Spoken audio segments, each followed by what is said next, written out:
Public sector போறாங்க. அந்த 100 metre கம்மி பண்ணணும்னு சொல்றது வந்து ப்ரொசீஜர்ல உள்ளது. இன்னைய வரைக்கும் நம்ம அந்த 100 மீட்டர் அளவு நம்ம கொண்டு போறோம். மேலப்பாளையத்திலிருந்து பக்கத்துல இருந்த பகுதி, இந்த பகுதியில வந்து கிட்டத்தட்ட வந்து எக்ஸிஸ்டிங் வந்து நீங்க கூட்டணும். அது நம்ம இது வரைக்கும் கூட்டல.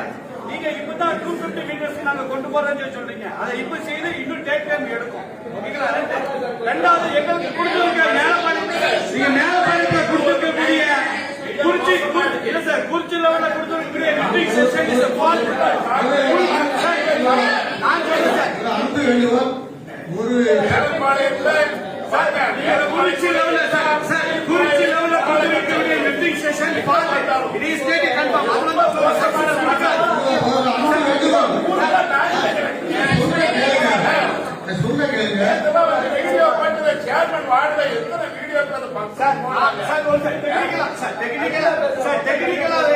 குறிச்சில கொடுத்த லிஃப்டிங் செக்ஷன் சக்சஸ் கொடுக்கலாம். சோ நியர்லி 20 to 25 இயர்ஸ் வந்து அந்த லிஃப்டிங் செக்ஷன் தான் நம்ம லிஃப்ட் பண்ணிக்கிட்டு இருக்கோம். லிரிக்கல் ரிசீவ் சார், நீங்க எவ்வளவு நாள் நீங்க வந்து சக்சஸ்ல நீங்க சொல்லலாம். பட் ஏற்கனவே பண்ணிட்டேன் சார்.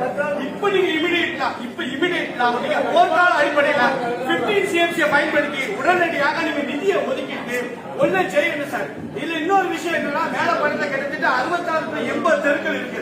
இந்த 80 தெருக்கள்லையும் இருக்கக்கூடிய பைப்பு பகிர்மான குழாய்கள் நகராட்சி காலத்திலிருந்து பதியப்பட்ட பைப்புகள் தான் இன்னும் இருந்துகிட்டு இருக்கு. அது மாற்றங்கள் எதுவுமே நீங்க கொண்டு வரலாம்.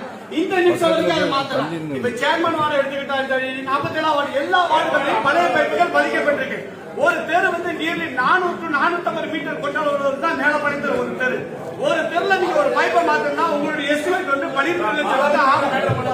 12 லட்சம் ரூபாயில ஒரு பைப்பை நீங்க மாத்தணும்னு சொன்னா ஒரு 12 தெருக்கு மாத்தினா நியர்லி 1 கோடி ரூபாய்க்கு நீங்க மாத்திட்டு போயிடும்.